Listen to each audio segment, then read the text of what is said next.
Today, I'm going to do a YouTube video on some things that I believe the Lord has showed me through creation.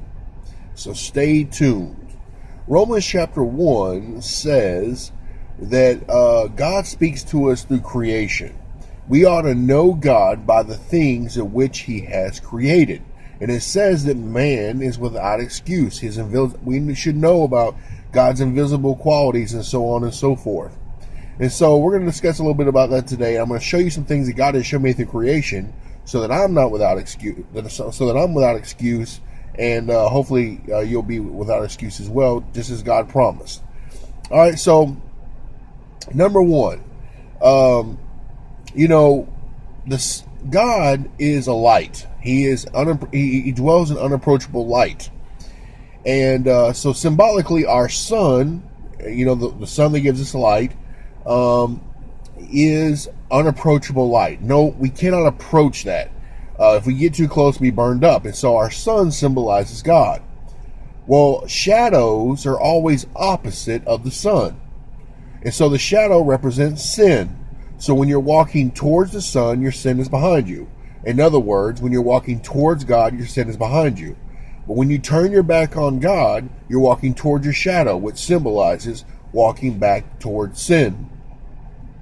It even goes into relationships. You'd be surprised about how many people do not know how to attract the opposite sex to get married. And God has spoken clearly through creation about this.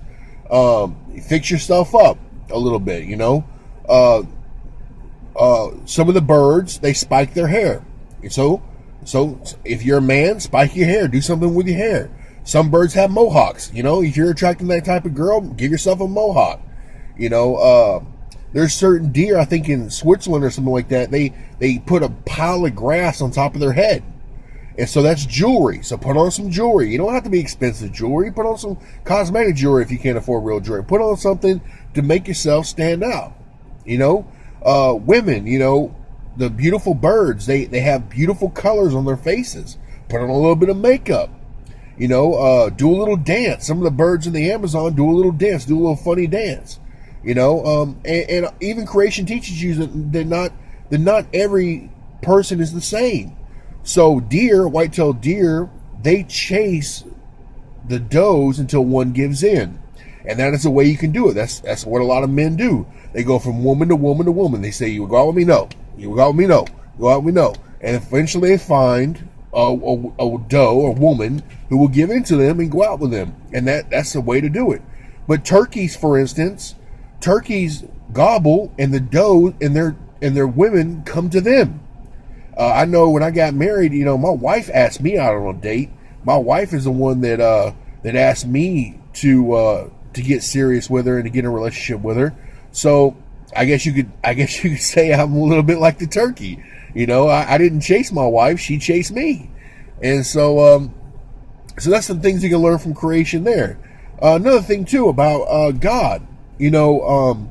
Professors, you see them a lot of times say God can't be all good and all knowing, because He was all knowing, He can't be all good, and so on and so forth. But that God is never just one thing. He's never just one thing. You're not just one thing either. You're patient, you're kind, you're good, you have wrath, you get angry. God's the same way. He's never good all the time. He's a lot of different things. Sometimes He's mad at somebody. Sometimes He's being patient with somebody. Sometimes He's being good to somebody. Sometimes He's being kind to somebody. Sometimes He's throwing somebody in hell. Sometimes He's putting somebody in heaven. So God's never one thing all the time. He's a bunch of different things all at once. That's my lesson today. Some things taught through creation, and we are without excuse. We ought to know better. That's my lesson today. Thank you, and God bless.